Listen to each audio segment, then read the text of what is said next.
আসসালামু আলাইকুম। আশা করছি সবাই ভালো আছেন। আমিও আল্লাহর রহমতে অনেক ভালো আছি। আজকে আমি আপনাদের করে দেখাবো পাস্তা, ইতালিয়ান পাস্তা বাট একদম দেশি স্টাইলে, যেটা আমি সবসময় বাসায় করে থাকি। সো পাস্তার জন্য আমি এখানে নিয়েছি এই ব্র্যান্ডের পাস্তাটা। আপনারা যে কোনো ব্র্যান্ডের পাস্তা ইউজ করতে পারেন, কোনো সমস্যা নেই। যে কোনো শেপের পাস্তা ইউজ করতে পারেন, লাইক পেনি পাস্তাও। সো পাস্তা রান্না করার জন্য আমাদের এখানে লাগবে পাস্তা, তার সাথে আরও অনেক ইনগ্রিডিয়েন্টস লাগবে। পাস্তাটার সাথে আমি এখন এখানে নিয়ে নিয়েছি আলুটা 4টা কোনা করে লাইক ছোটো ছোটো করে কেটে নিয়েছি। এখানে কাঁচা আলু, এটা কোনো সিদ্ধ আলু না। তারপরে এখানে নিয়ে নিলাম সেম ওয়েতে আলুর মতো 4 কিউব করে ছোটো ছোটো করে পেঁয়াজ। এখানে প্রায় 3টা পেঁয়াজ আছে। এখানে নিয়ে নিলাম আমি 3টা ডিম, জাস্ট একটু লবণ দিয়ে ফেটে নিয়েছি। আপনারা ডিম আরও চাইলে বাড়িয়ে নিতে পারেন। তারপর টমেটো সস, আমি এই ব্র্যান্ডের টমেটো সসটা ইউজ করেছি। আপনারা যে কোনো ব্র্যান্ডের টমেটো সস ইউজ করতে পারেন, ইভেন আপনারা চাইলে সয়া সসও অ্যাড করতে পারেন। তারপর আমি নিয়ে নেব একটু মাংসের মশলা। পাস্তাটা আমি একটু স্পাইসি পাস্তা করবো, যেহেতু আমি বাংলাদেশি স্টাইলে করবো, সো পাস্তাটা স্পাইসি হবে। আপনারা যে কোনো ব্র্যান্ডের মাংসের মশলা নিয়ে নেবেন। তারপর লাগবে আদা, রসুন আর পেঁয়াজের পেস্ট। আমি পরিমাণটা দেওয়ার সময় বলে দেব।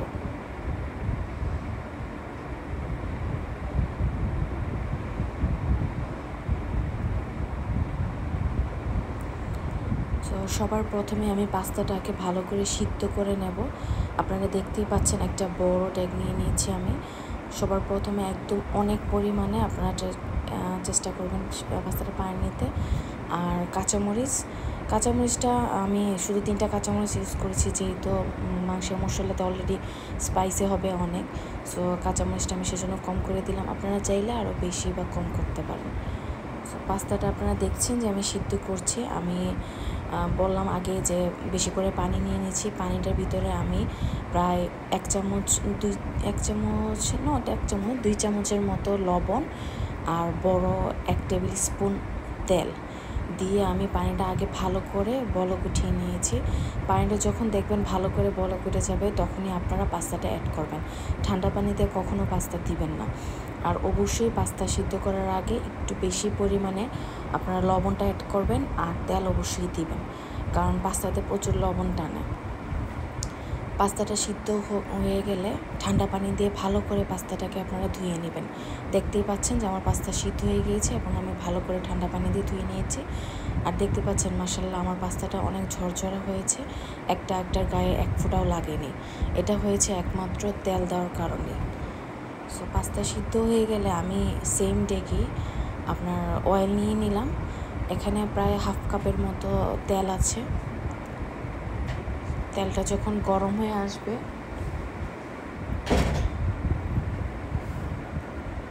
তখন আমি দিয়ে দিব সেই আগে থেকে কেটে রাখা পেঁয়াজগুলো। আমি একটু বেশি করে পেঁয়াজ নিয়েছি, কারণ আমার পাস্তাতে পেঁয়াজটা দিলে একটু বেশি দিলে আমার ভালো লাগে। আর আমি পেঁয়াজটা অবশ্যই কোনো বেশি কড়া ফ্রাই করব না বা বাদামিও করব না, জাস্ট একটু সফট হওয়া পর্যন্ত অপেক্ষা করব।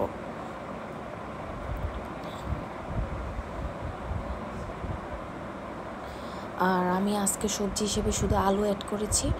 আর আপনারা ট্রাই করবেন গাজর, বরবটি, সেটাও আপনারা অ্যাড করতে পারেন। আর আমি শুধু আজকে এক পাস্তা রান্না করতেছি। আপনারা লাইক চিকেন পাস্তাও করতে পারবেন, বিফ পাস্তাও করতে পারেন। সো চিকেন আর বিফ যদি ইউজ করেন, তাহলে মশলার সাথে অবশ্যই চিকেন বা বিফটা ছোটো ছোটো কিউব করে কেটে অ্যাড করে মশলার সাথে আগে কষিয়ে নেবেন ভালো করে, তারপরে সবজিগুলো অ্যাড করবেন। সো আমার পেঁয়াজটা যখন একটু হালকা সফট হয়ে এসেছে, তখন আমি দিয়ে দিচ্ছি প্রায় 1 চামচ রসুন বাটা, আধা চামচ আদা বাটা, আধা চামচ পেঁয়াজ বাটা। এটা আপনার 4 চামচের ছোটো 4 চামচের মাপ অনুযায়ী আমি বলতেছি আপনাদের পরিমাণটা।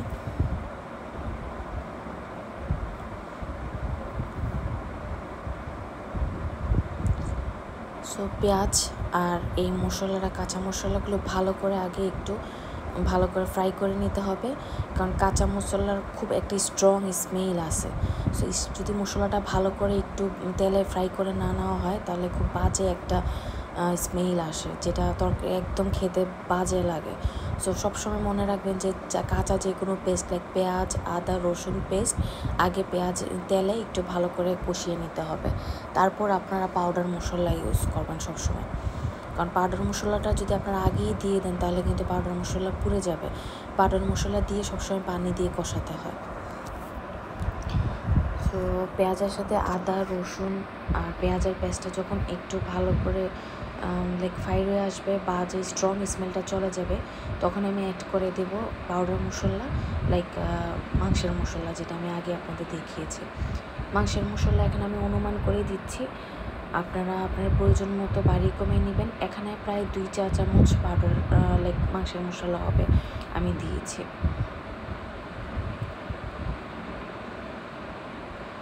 সো মশলাটা দিয়ে জাস্ট একটু মিক্স করে আমি পানি দিয়ে একটু একটু করে পানি দিয়ে মশলাটা আমি ভালো করে কষিয়ে নেব। সো মশলাটা ভালো করে কষাবেন, অবশ্যই মনে রাখবেন যে পানি অ্যাড করে করে করে করে মশলাটা একটু কষিয়ে নিতে হবে। একবারে বেশি পানি দেওয়া দরকার নেই, অল্প একটু করে পানি দিয়ে দেবেন আর নাড়িয়ে নাড়িয়ে কষিয়ে নেবেন। তেলটা যখন একদম উপরে উঠে আসবে তখনই বুঝবেন যে আপনার মশলাটা ভালো করে কষানো হয়ে গিয়েছে। মশলা কষানোর উপরেই কিন্তু আপনার রান্নার টেস্টটা অনেকটাই বেড়ে যায়। সো আমি ভালো করে মশলাটা নাড়িয়ে কষিয়ে নিচ্ছি। দেখতেই পাচ্ছেন যে মশলাটা আমি ভালো করে কষানো অবস্থায়, কষানো যখন হয়ে গিয়েছে তখন এটার গায়ে তেল উঠে আসছে। সো যখন তেলটা উপরে দেখা যাবে তখন আমি অ্যাড করে দেব প্রায় 1/2 চা চামচের মতো চিনি।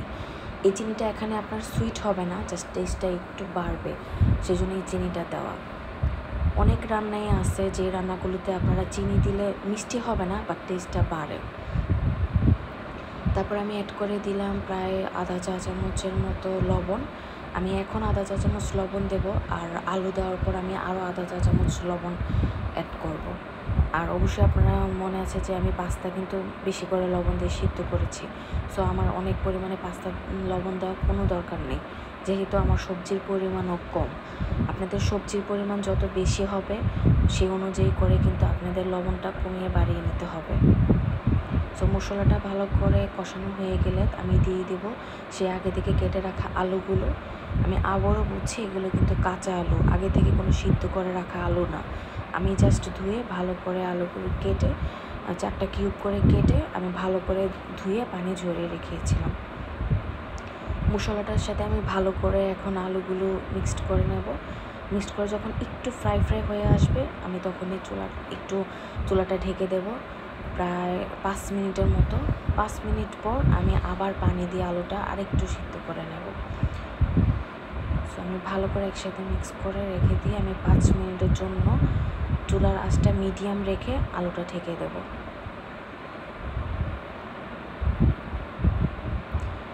5 মিনিট পর আপনারা দেখতে পাচ্ছেন যে আমাদের আলু ঢেকে অবস্থায়। আমি কিন্তু মাঝখানে একবার তুলে লাইক এই কাপটাতে আমি প্রায় 1 কাপ হবে না, 1 কাপের চেয়ে একটু কম পানি অ্যাড করে দিয়েছিলাম। তারপর আলুটা ভালো করে একসাথে পানি আর আলু একসাথে মিক্স করে নিচ্ছি, আর ভালো করে আলুটা কষিয়ে নিচ্ছি যেন আলুটা ভালো মতো সিদ্ধ হয়ে যায়। যেহেতু আমি আলুটা ছোটো ছোটো পিস করে নিয়েছি, সিদ্ধ হতে বেশি সময় লাগবে না। আপনারা দেখতে পাচ্ছেন যে আমার আলু সিদ্ধ হয়ে একদম পানি শুকিয়ে আসছে। তখনই আমি দিয়ে দিয়েছি সে আগে থেকে ফেটে রাখা 3টা ডিম। সেই ডিমটা আমি দিয়ে ভালো করে আলুর সাথে মিক্স করে নেব। আমি বলছি আপনাদের যে ডিম আপনারা বাড়িয়ে কমিয়ে নিতে পারেন। ইভেন আপনারা না চাইলে ডিমটা স্কিপও করতে পারেন, ডিমের বদলে আপনারা যে কোনো মিট ইউজ করতে পারেন, চিকেন, বিফ ইউজ করতে পারেন, কোনো সমস্যা নেই। ভালো করে আপনারা ডিমটা কষিয়ে নেওয়ার পর আমি দিয়ে দিয়েছি সেই সিদ্ধ করে রাখা আগে থেকে পাস্তা।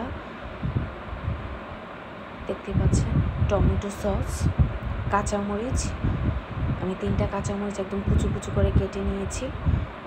সো আমি একসাথে এখন ভালো করে এগুলিকে মিক্স করে দেব। আমি আজকে ক্যাপসিকাম পাইনি, সো আমি ক্যাপসিকাম অ্যাড করিনি। আপনারা ক্যাপসিকাম হাতের কাছে পাইলে অবশ্যই আপনারা ক্যাপসিকাম ইউজ করবেন।